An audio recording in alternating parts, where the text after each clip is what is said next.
Lady Amitabh, lady super star అని పిలుచుకునేంత image సంపాదించుకున్న నటి విజయశాంతి రాజకీయాల్లోకి వెళ్లాక సినిమాలపై ఫోకస్ తగ్గించారు.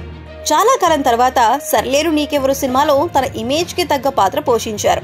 ఆ సినిమాలో విజయశాంతి అందుకున్న పారితోషికం గురించి అప్పట్లో ఆసక్తికరమైన చర్చ నడిచింది. ఇప్పుడు అర్జున్ సన్ ఆఫ్ వైజయంతి సినిమాలో కీలక పాత్ర పోషించారు. కళ్యాణ్ రామ్ కథానాయకుడిగా నటించిన సినిమా ఇది. ఈ సినిమా కోసం కూడా విజయశాంతి భారీ మొత్తంలో పారితోషికం అందుకున్నారని ఇన్సైడ్ వర్గాలు చెబుతున్నాయి. ఈ లేడీ సూపర్ స్టార్ కు 3 కోట్లు ముట్టజెప్పారన్నది ఓ టాక్. 3 కోట్లంటే తక్కువ మొత్తం కాదు. ఓ స్టార్ హీరోయిన్ కి ఇస్తున్న రెమ్యూనరేషన్ ఇది. విజయశాంతి రేంజ్ ఏ మాత్రం తగ్గలేదని చెప్పటానికి ఇదో నిదర్శనం. తల్లి కొడుకుల కథ ఇది. విజయశాంతి పాత్రని చాలా పవర్ఫుల్ గా తీర్చిదిద్దారు.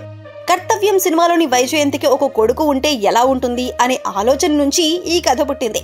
దాన్ని బట్టి విజయశాంతి పాత్రకు ఉన్న ప్రాధాన్యత ఏమిటో అర్థం చేసుకోవచ్చు. ఇటీవలే టీజర్ విడుదలైంది. మంచి స్పందన వచ్చింది. ట్రైలర్ కూడా సిద్ధమైంది. ట్రైలర్ కట్ చూసిన వాళ్ళు కళ్యాణ్ కెరీర్ లో మరో హిట్ గ్యారంటీ అని చూసి చెబుతున్నారు. అంత బాగా వచ్చిందట. సాధారణంగా సినిమా విడుదలకు వారం 10 రోజుల ముందు ట్రైలర్ విడుదల చేస్తారు. కానీ 3 వారాల ముందే ట్రైలర్ ని వదిలేయాలని భావిస్తున్నారట. ఈ మధ్య ఓ మాస్ పాట విడుదలైంది. దానికి మంచి స్పందనే వస్తోంది. కాస్త ప్రచారం గట్టిగా చేసుకుంటే మంచి ఓపెనింగ్స్ రాబట్టే అవకాశం ఉంది.